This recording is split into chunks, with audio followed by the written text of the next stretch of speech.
सर्वांना नमस्कार. आपल्या सर्वांना कल्पना असेलच की आपल्या जिल्ह्यामध्ये आणि संपूर्ण महाराष्ट्रामध्ये आपली 10वी आणि 12वीच्या बोर्डाच्या परीक्षा होऊ घातल्या आहेत.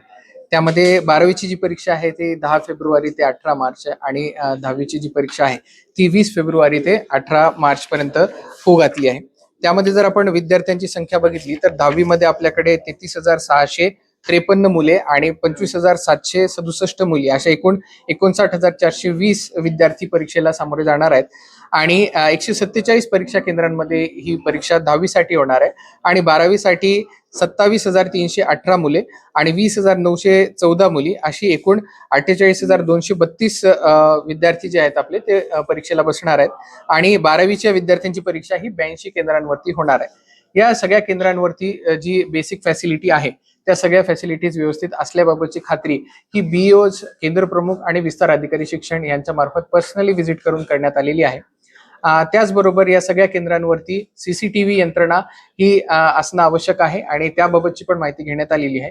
ज्या ठिकाणी सीसीटीव्ही यंत्रणा नाहीये त्यांच्या मार्फत आजही सीसीटीव्ही यंत्रणा बसवण्याचं काम सुरू आहे आणि जिथे फायनली सीसीटीव्ही यंत्रणा नसणार आहे अशा ठिकाणी आपण झूमची पण लिंक उपलब्ध करून दिलेली आहे. त्या माध्यमातून सर्व जे इन्व्हिजिलेटर्स आहेत त्यांना कनेक्ट होणं आवश्यक आहे. अशा प्रकारे आपण सीसीटीव्ही आणि झूमच्या माध्यमातून एक व्हिडिओ प्रक्षेपण तिथलं जे आहे ते आपल्या जे कस्टोडियन असतात त्यांच्याकडे हे उपलब्ध करून देण्यात आलेले आहे. तिथे तंत्रस्नेही शिक्षकांची आपण व्यवस्था देखील करून दिलेली आहे जेणेकरून कुठेही टेक्निकल काही प्रॉब्लेम येणार नाही.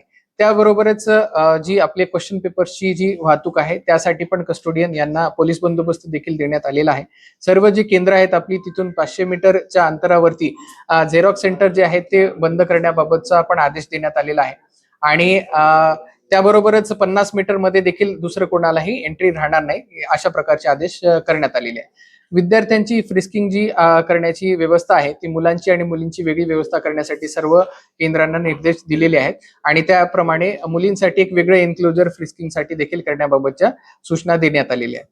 ज्या ठिकाणी कंपाऊंड नाहीये त्या ठिकाणी तात्पुरत्या स्वरूपातलं कंपाऊंड देखील करण्याबाबतच्या सूचना देण्यात आलेल्या आहेत. हे सर्व करत असताना जी तिथे पूर्ण मंडळी असेल जी परीक्षा कंडक्ट करणारी असेल त्यांना सगळ्यांना अधिकृत आय कार्ड देण्याची पण सूचना देण्यात आलेली आहे. आणि ज्या ठिकाणी जो पेपर आहे त्या पेपरशी निगडीत कोणतेही शिक्षक किंवा लॅब असिस्टंट किंवा इतर कोणताही स्टाफ हा त्या ठिकाणी उपस्थित राहणार नाही याबाबतची कटाक्षाने नोंद घ्यायला सांगितलेली आहे. आपल्याकडे 10वी आणि 12वी प्रत्येकी एक संवेदनशील केंद्र शासनामार्फत निश्चित करून आलेलं आहे. मागच्या वर्षी जिथे गैरप्रकार झालेले आहेत त्या ठिकाणचे केंद्र यावर्षी आपण परीक्षा केंद्र म्हणूनच बाद केलेले आहेत. ते परीक्षा केंद्र ठेवलेले नाहीयेत.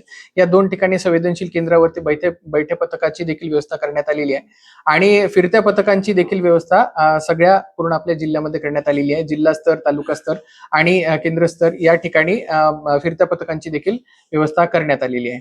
अशा प्रकारे सर्वच प्रकारच्या आपल्याला व्यवस्था ज्या आहेत त्या आपण केलेल्या आहेत.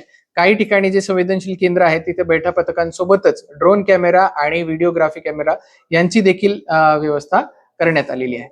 तर चोख व्यवस्था केलेली आहे. तर आपल्या सर्वांच्या माध्यमातून माझं सर्व विद्यार्थ्यांना आव्हान असेल की आपण कॉपी मुक्त आणि शांततामय वातावरणामध्ये या परीक्षांना सामोरं जावं आणि अगदी टेन्शन फ्री वातावरणामध्ये आपण ह्या सगळ्या परीक्षेला जाण्यासाठी माझ्या खूप खूप शुभेच्छा.